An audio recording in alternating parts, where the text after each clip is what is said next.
Hello everyone, this is Ekta. Welcome back to my YouTube channel e commerce.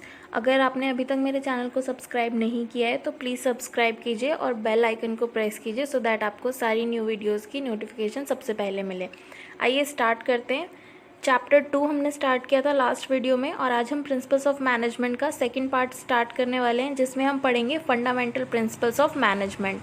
Fundamental principles of management हमें दिया था Henry Fayol ने। तो सबसे पहले हम हेनरी फेयोल के बारे में थोड़ी सी जानकारी ले लेते हैं। He was born in France in 1841 और उनको माइनिंग इंजीनियरिंग की डिग्री मिली 1860 में। देन उन्होंने वर्क करना स्टार्ट किया एक इंजीनियर के तौर पर और उनका प्रमोशन हुआ एक कंपनी में 1888 में एज अ मैनेजिंग डायरेक्टर, यानी कि 1888 में वो मैनेजिंग डायरेक्टर बन गए एक कंपनी के। और उसके बाद उस कंपनी की सिचुएशन, जिस टाइम उनका प्रमोशन हुआ उस टाइम उस कंपनी की सिचुएशन थी इंसॉल्वेंसी की। इंसॉल्वेंसी का मतलब क्या होता है कि कंपनी का ऐसी पोजीशन में होना कि वो अपनी लाइबिलिटीज़ या फिर अपने जो भी देनदारी या जो भी डेब्ट्स हैं उनको वो पे ऑफ नहीं कर सकती है।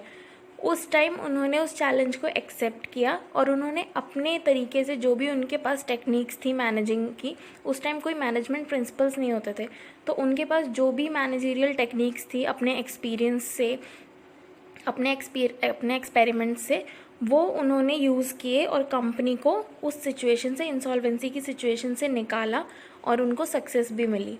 और जब उनका रिटायरमेंट हुआ आफ्टर 30 इयर्स उस कंपनी से, तो वो कंपनी एक लीडिंग कोल स्टील कंपनी बन चुकी थी और उसका फाइनेंशियल बैकग्राउंड भी बहुत बेटर हो चुका था। तो उन्होंने जो भी हमारे फंक्शंस है 5, यानी कि planning, organising, staffing, directing and controlling, ये पांचों स्टेप्स उन्होंने आइडेंटिफाई किए जिनको उन्होंने एलिमेंट बोला। एंड उन्होंने और 14 प्रिंसिपल्स ऑफ मैनेजमेंट डेवलप किए जो कि उन्होंने अपने एक्सपेरिमेंट्स और एक्सपीरियंसेस के बेस पे डेवलप किए, सो दैट मैनेजर्स को हेल्प मिले जब भी वो कोई मैनेजरियल एक्टिविटी परफॉर्म कर रहे हो या फिर किसी सिचुएशन में स्टक हो जाएं या फिर उन्हें किसी गाइडलाइन या हेल्प की ज़रूरत हो, तो ये 14 प्रिंसिपल्स उनको हेल्प कर पाएँ। सो आइए अब देखते हैं वो 14 प्रिंसिपल्स कौन कौन से हैं। सो फंडामेंटल प्रिंसिपल्स ऑफ मैनेजमेंट जो हैं वो इन नंबर्स हैं 14 और हम इन 14 प्रिंसिपल्स को समझेंगे। सो इन्होंने जो फेयोल ने जो भी अपने प्रिंसिपल्स रखे हैं मैनेजमेंट के, वो उन्होंने बहुत ज़्यादा लॉन्ग नहीं रखे हैं, उसकी जगह पे उनको सजेस्टिव रखा है, यानी कि वो सजेशन की तरह, गाइडलाइंस की तरह काम कर पाएँ। और सिर्फ उन्हीं प्रिंसिपल्स को उन्होंने एक्सप्लेन किया जो कि बहुत सारी सिचुएशंस में यूज़ किए जा सकते हैं। और उन्होंने जो प्रिंसिपल्स बनाए हैं वो फ्लेक्सिबल भी हैं नेचर में, जैसे कि हम नेचर में ऑलरेडी पढ़ चुके हैं, तो वो इतने रिजिड नहीं है। अगर उनमें चेंजेस की ज़रूरत पड़ती है अकॉर्डिंग टू वेरियस सिचुएशंस, तो उन प्रिंसिपल्स में चेंज भी किया जा सकता है। तो आइए स्टार्ट करते हैं। फर्स्ट है डिविजन ऑफ वर्क।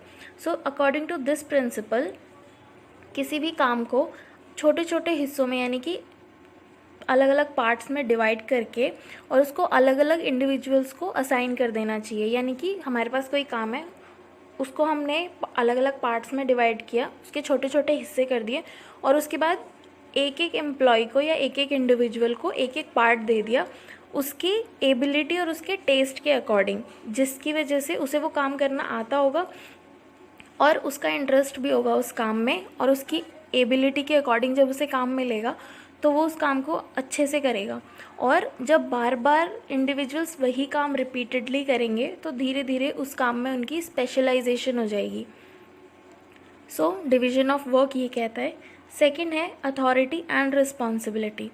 इसका मतलब ये है कि जब भी हम किसी भी इंडिविजुअल को कोई काम देते हैं या कोई रिस्पॉन्सिबिलिटी देते हैं, तो हमें उसके साथ ही उसको उस काम से रिलेटेड अथॉरिटी भी देनी चाहिए। अदरवाइज़ हम उसको रिस्पॉन्सिबल नहीं ठहरा सकते उस चीज़ के लिए।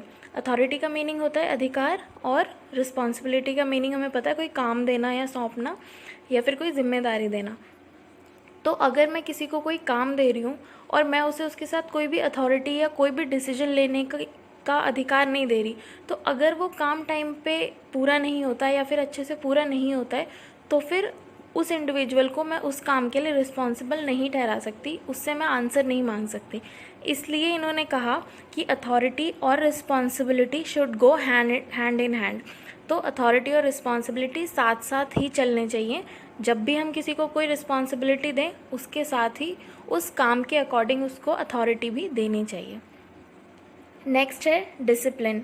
डिसिप्लिन का मतलब जो भी ऑर्गेनाइजेशन में रूल्स बनाए गए हैं या फिर एम्प्लॉयज़ के लिए जो भी रेगुलेशंस रूल्स हैं, वो सारे उनको ओबे करने चाहिए, यानी कि वो सब उनको फॉलो करने चाहिए। जो उनके सुपीरियर्स हैं, जो उनके मैनेजर्स हैं, वो भी फॉलो करें, और जो उनके अंडर में काम कर रहे हैं एम्प्लॉयज़ यानी कि उनके सबऑर्डिनेट्स, वो भी फॉलो करें। जब सुपीरियर्स फॉलो करेंगे तो सबऑर्डिनेट्स ऑटोमेटिकली उस चीज़ को फॉलो करेंगे।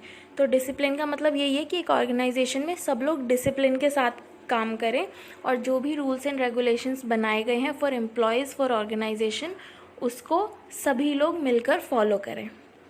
नेक्स्ट है यूनिटी ऑफ कमांड। तो जो यूनिटी ऑफ कमांड और यूनिटी ऑफ डायरेक्शन है, ये दोनों बहुत इंपॉर्टेंट है। तो यूनिटी ऑफ कमांड का मीनिंग, कमांड का मतलब किसी को कोई ऑर्डर देना या आदेश देना, और यूनिटी का मतलब single, one, right. So according to this principle, एक इंडिविजुअल एम्प्लॉय को एक टाइम पे सिर्फ एक ही सुपीरियर से या फिर सिर्फ एक ही मैनेजर से ऑर्डर्स मिलने चाहिए। इसका मतलब ये है कि अगर लेट्स सपोज़ कि मैं हूँ, अगर मुझे कोई काम करना है और मुझे दो बॉसेस से ऑर्डर मिल गए, तो मुझे समझ में नहीं आएगा कि मैं दोनों में से पहले किसका काम पूरा करूँ। इसलिए उन्होंने कहा कि कमांड में यूनिटी होनी चाहिए, यानी कि एक टाइम पे किसी भी इंडिविजुअल को एक ही सुपीरियर से ऑर्डर मिलना चाहिए, ताकि वो उस काम को अच्छे से और टाइम पे पूरा भी कर पाए, और वो उस काम के लिए आंसरेबल भी हो, कि अगर वो काम नहीं हुआ टाइम पे तो आप उससे जवाब मांग सकते हो। लेकिन अगर किसी एक इंडिविजुअल को 2 या 3 बॉसेस से एक साथ ऑर्डर्स मिलेंगे, तो वो कंफ्यूज हो जाएगा कि वो किसका काम पहले करे और कैसे। सो इसलिए यूनिटी ऑफ कमांड ये कहता है कि किसी भी एम्प्लॉय को एक टाइम पे सिर्फ एक ही सुपीरियर से ऑर्डर मिलने चाहिए, और वो जो आंसर करेगा एम्प्लॉय, वो भी उस सुपीरियर को ही आंसरेबल होगा। Unity of direction. Unity of direction का मीनिंग ये है कि वो सारी एक्टिविटीज़ जिनका ऑब्जेक्टिव सेम है, उन सब का एक ग्रुप होना चाहिए, और वो सारी एक्टिविटीज़ के लिए एक प्लान होना चाहिए, और उसका एक ही हेड होना चाहिए। फॉर एग्ज़ाम्पल, अगर एक कंपनी है जो एक से ज़्यादा प्रोडक्ट्स में डील करती है, 2 या 3 प्रोडक्ट्स बनाती है, तो उसके तीनों प्रोडक्ट्स के लिए 3 अलग अलग डिविजन्स बनाए जाने चाहिए, और उन तीनों डिविजन्स को अपनी अपनी डायरेक्शन में, यानी कि अपने अपने ऑब्जेक्टिव्स को अचीव करने के लिए काम करना चाहिए, और उनका एक एक तीनों के लिए अलग अलग हेड होने चाहिए, एक एक। Subordination of individual interest to general interest.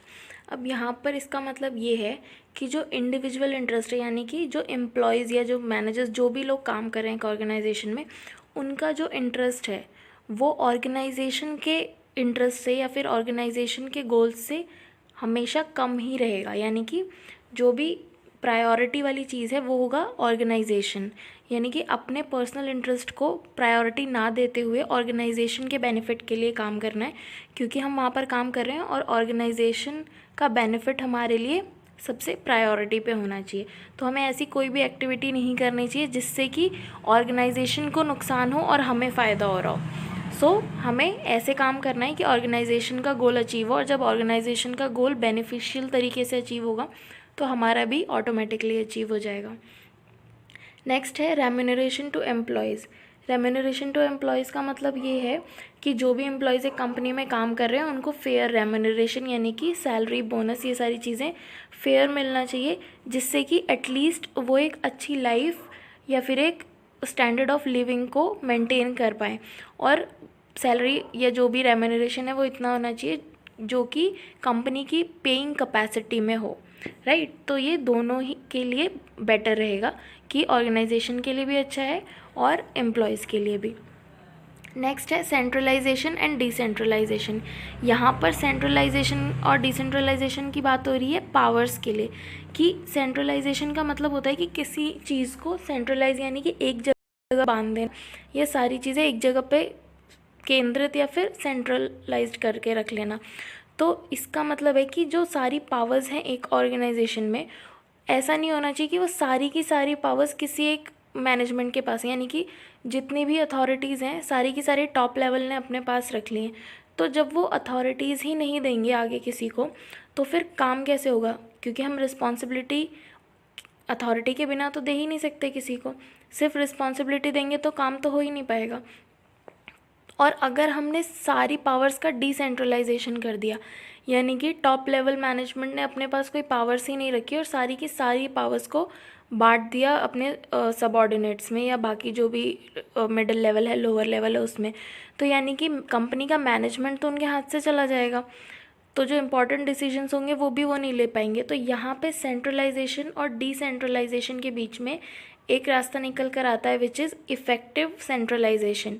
यानी कि टॉप लेवल मैनेजमेंट को कुछ पावर्स को अपने पास सेंट्रलाइज करके रखना चाहिए और कुछ पावर्स मिडिल लेवल और लोअर लेवल को डिसेंट्रलाइज कर देनी चाहिए। यानी कि कुछ पावर्स का सेंट्रलाइजेशन और बाकी का डिसेंट्रलाइजेशन, जिसको हम कहते हैं इफ़ेक्टिव सेंट्रलाइजेशन, सो दैट जो भी काम है वो सारा बेटर तरीके से चलता रहेगा एक ऑर्गेनाइजेशन में। नेक्स्ट है स्केलर चेन। स्केलर चेन को फेयोल ने एक लैडर के थ्रू रिप्रेजेंट किया। लैडर मीन्स सीढ़ी होती है। सो ये जो आप डायग्राम देख रहे हैं दैट्स स्केलर चेन को शो करता है ये। यानी कि ये एक कम्युनिकेशन शो करता है कि एक ऑर्गेनाइजेशन में जो कम्युनिकेशन है वो एक अथॉरिटी की लाइन से होके जाना चाहिए। यानी कि अगर किसी जैसे एफ़ है तो उसको अगर बी से बात करनी है तो वो डायरेक्ट नहीं करेगा, वो पहले अपने सुपीरियर को बताएगा यानी कि डी से, और उसके बाद डी जो है उस इन्फॉर्मेशन को बी तक पहुंचाएगा। सो कोई भी इन्फॉर्मेशन या कम्युनिकेशन एक ऑर्गेनाइजेशन में इस लैडर के थ्रू ही फ्लो करना चाहिए, डायरेक्टली नहीं। और उनके ओपिनियन में यानी कि उनके अकॉर्डिंग उन्होंने कहा है कि जो भी ऑर्गेनाइजेशन में कम्युनिकेशन होगा वो टॉप टू बॉटम यानी कि टॉप अथॉरिटी से लोअर अथॉरिटी की तरफ फ्लो करेगा या फिर नीचे से ऊपर यानी कि बॉटम टू टॉप की तरफ। और उन्होंने ये कहा कि इसमें से हम कोई भी स्टेप जो है वो मिस नहीं कर सकते। जैसे कि अगर जी है और उनको सी से बात करनी है या सी तक कोई इन्फॉर्मेशन पहुंचानी है तो वो ऐसा नहीं कर सकते कि वो ई को स्किप कर दें और डायरेक्टली सी से बात कर लें। जी हैज़ टू रिपोर्ट टू ई, अपने सुपीरियर को रिपोर्ट करके उसके बाद ही ई फिर सी से वो कम्युनिकेशन करेंगे और फिर उनको उसी तरीके से रिप्लाई वापस मिलेगा उसी चेन को फॉलो करते हुए। इसका जो एक एक्सेप्शन हम कह सकते हैं वो है गैंग प्लैंक। यानी कि जो स्केलर चेन का प्रिंसिपल है उसको हमने बहुत स्ट्रिक्टली डेवलप किया है। इसलिए अगर कोई एमरजेंसी की सिचुएशन आ जाती है तो फेयोल ने ये एक पॉइंट रखा कि अगर कोई एमरजेंसी की सिचुएशन है तो जो सेम रैंक के या फिर सेम लेवल के जो भी एम्प्लॉयज़ हैं वो एक दूसरे से कांटेक्ट कर सकते हैं बिना स्केलर चेन को फॉलो किए, अपने सुपीरियर की परमिशन लेके। यानी कि अगर एफ़ को जी से कांटेक्ट करना है क्योंकि वो दोनों सेम रैंक पे काम कर रहे हैं, सेम रैंक पे हैं वो, तो एफ़ जो है वो डी को इन्फॉर्म करके उसके बाद वो जी से डायरेक्टली कांटेक्ट कर सकता है। इसको हम कहते हैं गैंग प्लैंक, और गैंग प्लैंक एक्सेप्शन है स्केलर चेन का। नेक्स्ट है ऑर्डर। ऑर्डर का मतलब है यहाँ पर इन अ राइट मैनर या फिर एट द राइट प्लेस। इसका मतलब है कि एक ऑर्गेनाइजेशन में जो भी मटेरियलिस्टिक चीज़ें हैं सारी, उनके लिए एक सही जगह होनी चाहिए, यानी कि एक प्रॉपर प्लेस होना चाहिए उन सारी चीज़ों के लिए। और जो लोग हैं यानी कि जो हमारा ह्यूमन रिसोर्स है, जो एम्प्लॉयज़ काम कर रहे हैं, वो भी अपनी अपनी सही जगह पे होने चाहिए जिनके लिए उनको अपॉइंट किया गया है।